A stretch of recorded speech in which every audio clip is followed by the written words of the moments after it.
Assalamualaikum warahmatullahi ta'ala wabarakatuh. Alhamdulillah. Alhamdulillahilladzi arsala rasulahu bil huda wa dinil haq yudhhirahu ala dini kulli walau karihal musyrikun. Amma ba'du. Alhamdulillah, segala puji bagi Allah Subhanahu wa taala yang mana telah memberikan kita nikmat yang begitu banyak, bahkan tak terhingganya itu nikmat. Adapun yang paling utama yaitu nikmat iman, Islam, wal ihsan. Salawat beserta salam semoga tercurah limpahkan kepada junjungan kita, Nabi kita, syafaat kita yaitu Nabi Muhammad Sallallahu Alaihi Wasallam. Yang mudah-mudahan kita termasuk orang yang nanti mendapatkan syafaatnya. Amin ya Allah ya Rabbal Alamin.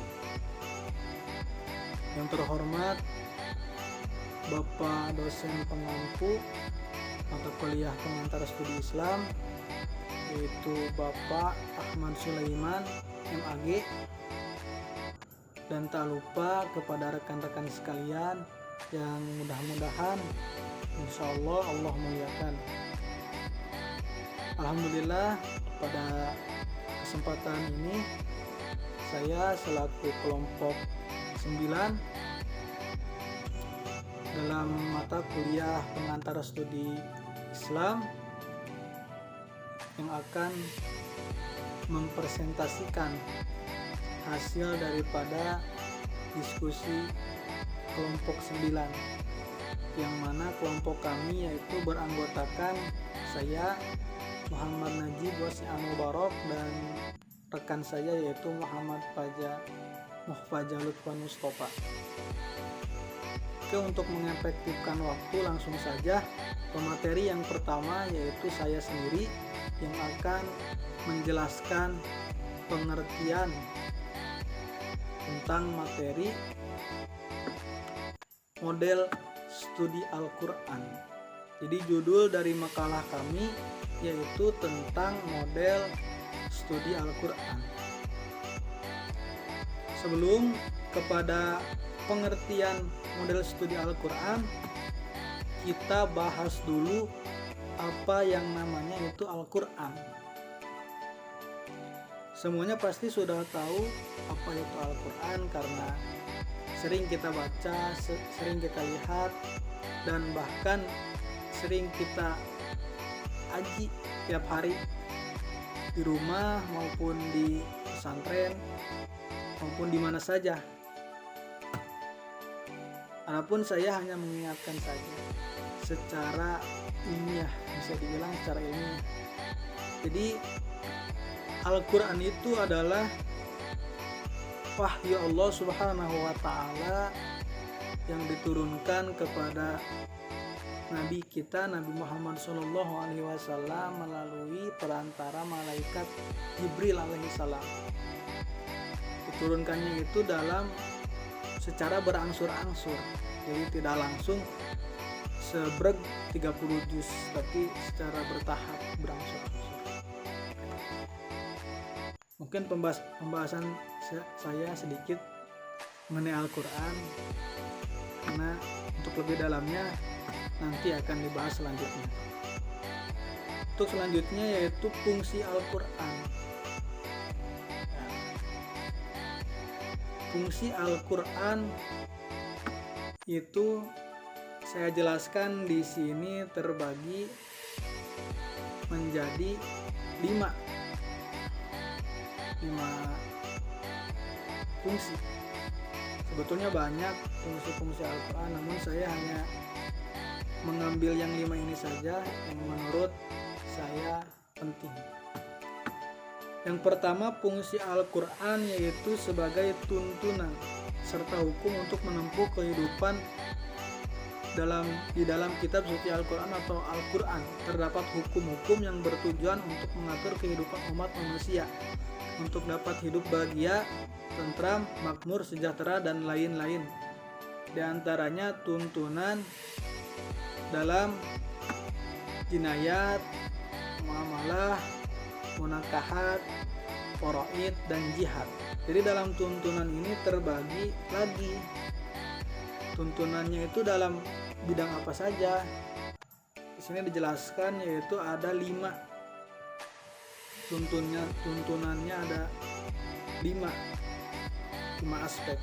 Yang pertama, tuntunan dalam jinayat. Jinayat adalah segala macam dan jenis peraturan yang berhubungan dengan tindak kriminal atau kriminalitas dalam kehidupan keseharian manusia, seperti mencuri, menfitnah, berzina, membunuh, dan lain sebagainya. Yang kedua, tuntunan dalam muamalat. Muamalat adalah hukum yang berisi peraturan perdata dalam masyarakat, yakni syarikat, jual beli, pinjam meminjam, qirad, ijarah, dan lain-lain. Yang ketiga, tuntunan dalam munakahat. Munakahat adalah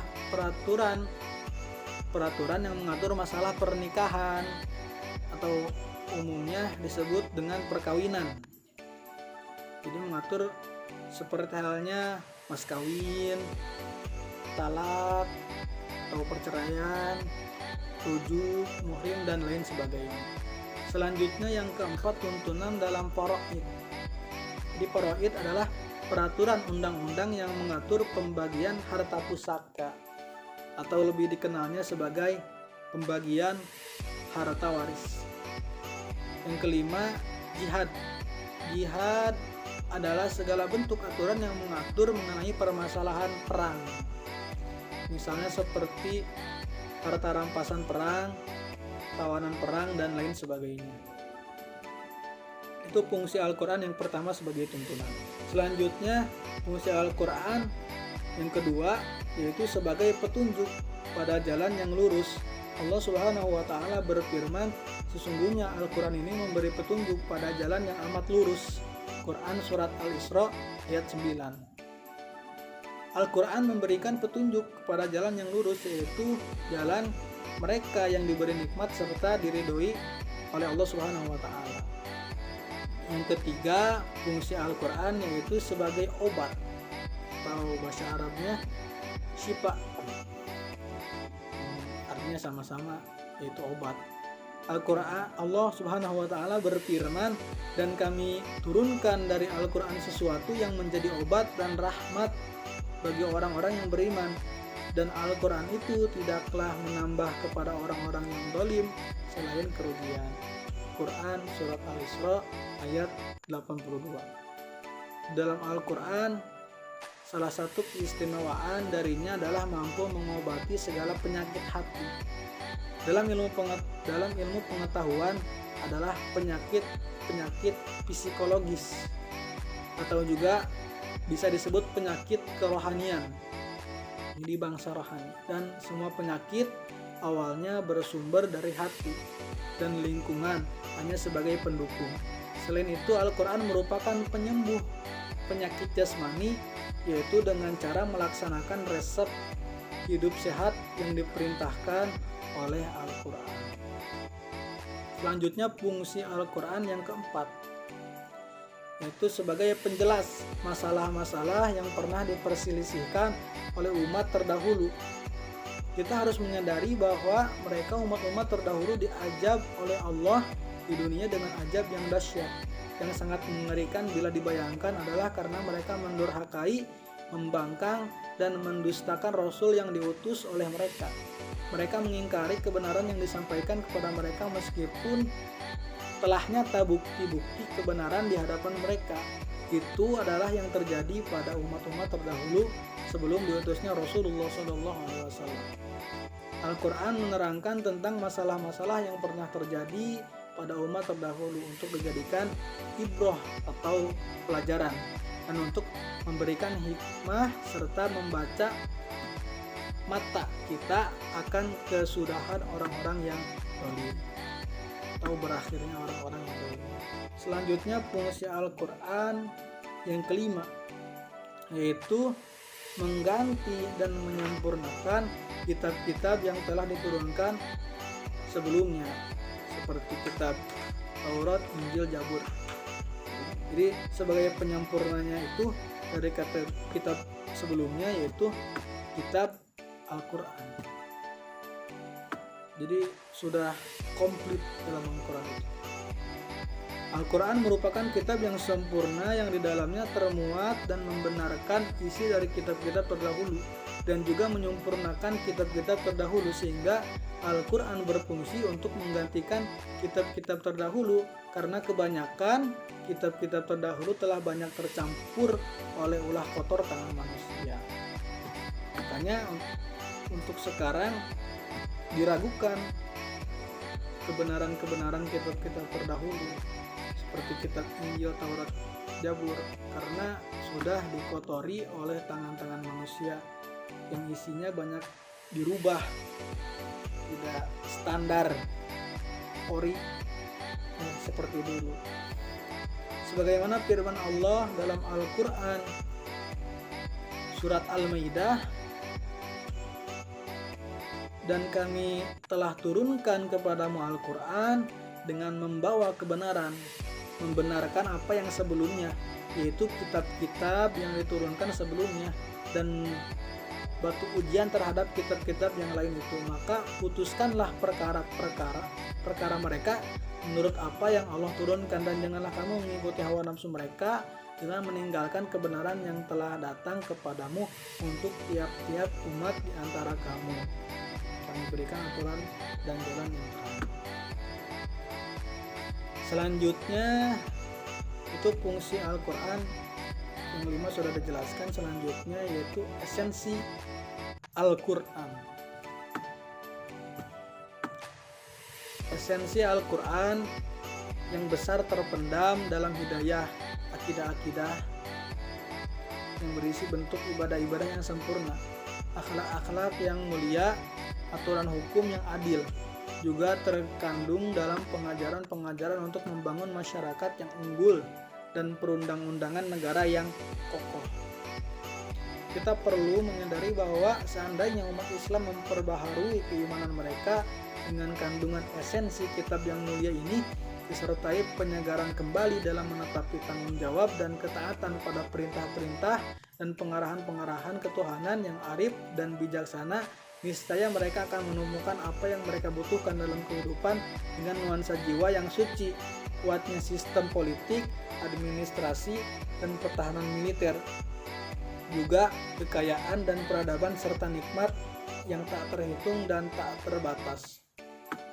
Allah Subhanahu wa taala berfirman, wallahu alam, yang artinya, dan sekiranya penduduk negeri beriman dan bertakwa, pasti kami akan melimpahkan kepada mereka berkah dari langit dan bumi. Tetapi ternyata mereka mendustakan ayat-ayat kami, maka kami siksa mereka sesuai dengan apa yang telah mereka kerjakan.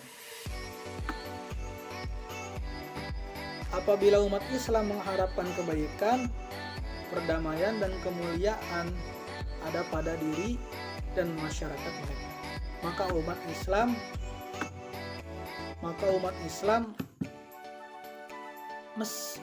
mesti mengikuti petunjuk Nabi mereka, yaitu Nabi Muhammad SAW dan para sahabatnya, dalam menjaga Al-Quran, memahami dan mengamalkan tiap ajaran yang ada di dalamnya, karena akhir kehidupan umat Islam tidak akan pernah bisa menjadi lebih baik kecuali dengan menerapkan apa yang telah membuat umat Islam berjaya dan bercahaya di awal masanya, yaitu Al-Quran. Nah, baru kita bahas mengenai studi Quran atau studi ulumul Quran. Secara etimologi, ulum Al-Quran terdiri dua kata, yaitu ulum dan Al-Quran. Ulum adalah jamak dari al-alim yang berarti ilmu, maka ulum berarti ilmu-ilmu. Sedangkan kata Al-Quran secara harfiah berasal dari kata qara'a yang berarti membaca atau mengumpulkan. Kedua, maka ini mempunyai maksud yang sama. Membaca berarti juga mengumpulkan, sebab orang yang membaca bekerja mengumpulkan ide-ide atau gagasan yang terdapat dalam sesuatu yang ia baca. Maka perintah membaca dalam Al-Quran seperti yang terdapat di awal surat Al-Alaq yang A'udzubillahi minasyaitonirrajim, Bismillahirrahmanirrahim, Iqra, yang yang bermakna bahwa Allah menyuruh umat Islam untuk mengumpulkan ide-ide atau gagasan yang terdapat di alam jagat, alam raya atau di mana saja, dengan tujuan agar si pembaca melalui gagasan, bukti atau ide yang terkumpul dalam pikiran itu memperoleh suatu kesimpulan bahwa semula yang ada ini diatur oleh Allah Subhanahu wa Ta'ala. Berdasarkan pengertian di atas, maka secara bahasa kata ulum, Al-Quran dapat diartikan kepada ilmu-ilmu tentang Al-Quran. Secara terminologi, Al-Quran berarti kalam Allah yang diturunkan kepada Nabi Muhammad. Tadi sudah saya jelaskan, dari malaikat Jibril sampai kepada kita secara mutawatir. Dimulai dengan surat Al-Fatihah yang awal mushafnya dan diakhiri dengan surat An-Nas, dan dinilai ibadah berpahala bagi setiap orang yang membacanya. Jadi secara sederhananya, model studi Al-Quran itu adalah menurut saya sebuah mata kuliah yang khusus mempelajari tentang Al-Quran secara lebih mendasar atau lebih dalamnya lagi.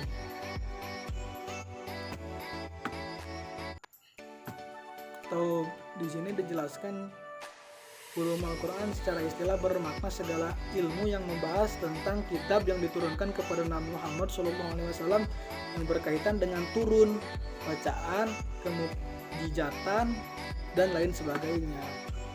Ashabuni mendefinisikan ulumul Quran atau Al-Quran itu kepada kajian-kajian yang berhubungan dengan Al-Quran dari aspek turun, pengumpulan susunan kodifikasi, asbab an-nuzul, al-maki, wa al-madani, pengetahuan mengenai an-nasih dan al-mansuh, muhkam, al-mutasyabih, dan lain sebagainya secara pembahasan yang berkaitan dengan Al-Quran.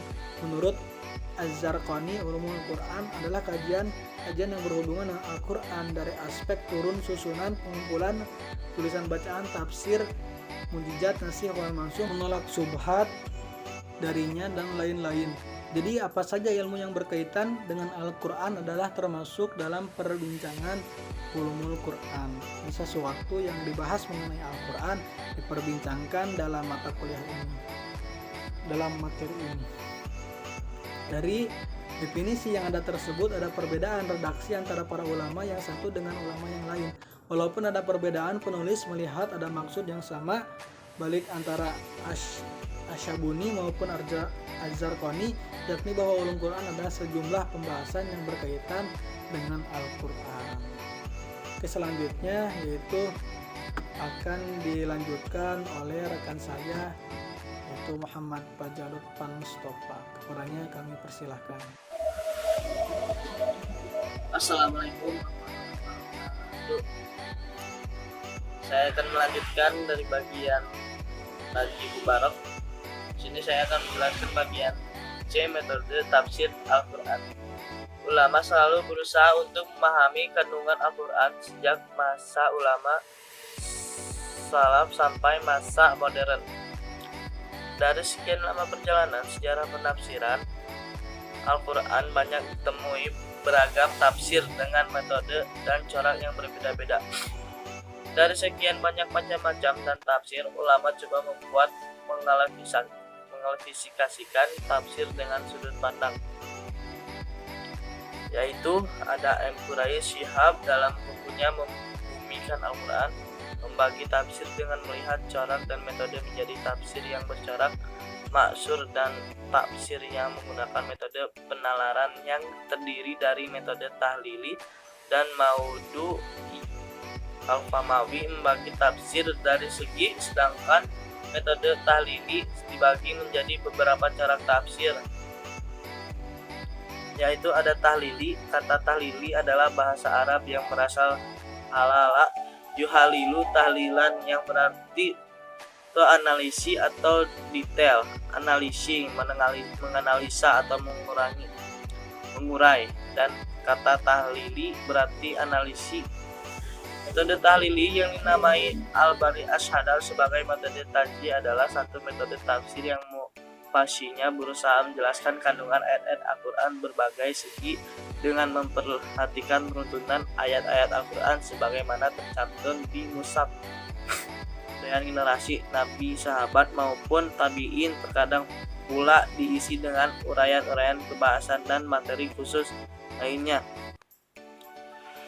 Yang kedua ada ijmali. Kata ijmali secara bahasa artinya ringkasan, ikhtisar global, dan penjumlahan. Tafsir ijmali adalah penafsiran Al-Quran yang dilakukan dengan cara mengumumkan isi kandungan Al-Quran melalui pembahasan yang bersifat umum atau global, tanpa uraian apalagi pembahasan yang panjang. Yang populer, mudah dipahami, enak dan dibaca, dan mencakup. Yang berikutnya ada mukaran komparatif. Kata mukaran merupakan musdar dari kata yang berarti pertandingan. Yang berikutnya ada maudhui, tematik. Cara etimologi tafsir adalah menjelaskan, menyikapi, menerapkan makna yang abstrak. Adapun pengertian tafsir secara terminologi antara lain seperti yang dikemukakan oleh Abu Hayyan. Yang berikutnya ada model studi tafsir. Beberapa model kajian tafsir yang dilakukan para musafir adalah: yang pertama ada tafsir Bi Ma'sur, Tabari, dan Ibnu Katsir. Keduanya mewakili tafsir bil Ma'sur. Yang pertama karya mufasir dan ahli hadis Ibnu Jarir At-Tabari dengan judul Jami'ul Bayan fi Tafsiri Quran.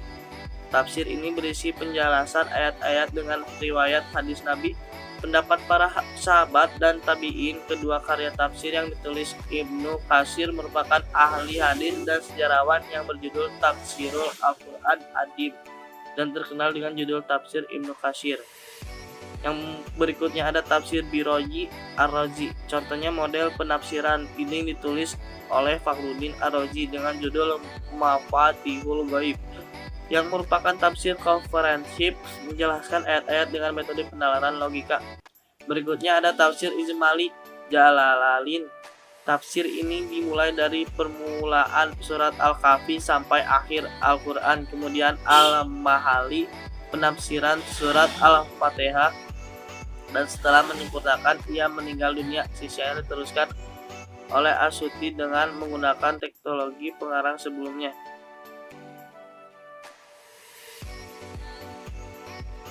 Berikutnya ada tafsir Tahlil Al-Manar. Syekh Muhammad Abdullah menyampaikan kuliah tafsir Al-Quran Universitas Al-Azhar yang kemudian menjadi sumber tafsir setelah ia wafat, yang berjudul Tafsir Al-Quran Al-Hakim, yang disusun oleh Muhammad Rashid Ridho, murid Muhammad Abduh.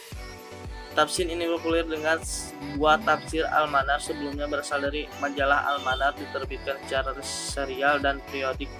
Yang berikutnya ada tafsir Maudhui Al-Farmawi. Contoh model tafsir ini adalah tulisan Abdul Hayy Al-Farmawi, terjemahan dalam bahasa Indonesia yang berjudul Metode Tafsir Maudhui Suatu Pengantar. Pada tafsir tersebut ada 4 judul, yaitu yang pertama ada memelihara anak yang menurut Al-Quran, yaitu anak yatim. Yang berikutnya ada Ummiyah bangsa Arab menurut Al-Quran. Berikutnya ada adab istizan menurut Al-Quran. Yang terakhir ada Gaudul Basar dan Hizul Al-Quran. Sekian, terima kasih dari pemaparan saya. Assalamualaikum warahmatullahi wabarakatuh. Baik, mungkin itu saja yang bisa kami sampaikan. Mohon maaf apabila banyak kekurangannya. Khudma sofa dan makadar. Ambil yang bagusnya, buang yang jeleknya. Assalamualaikum warahmatullahi wabarakatuh.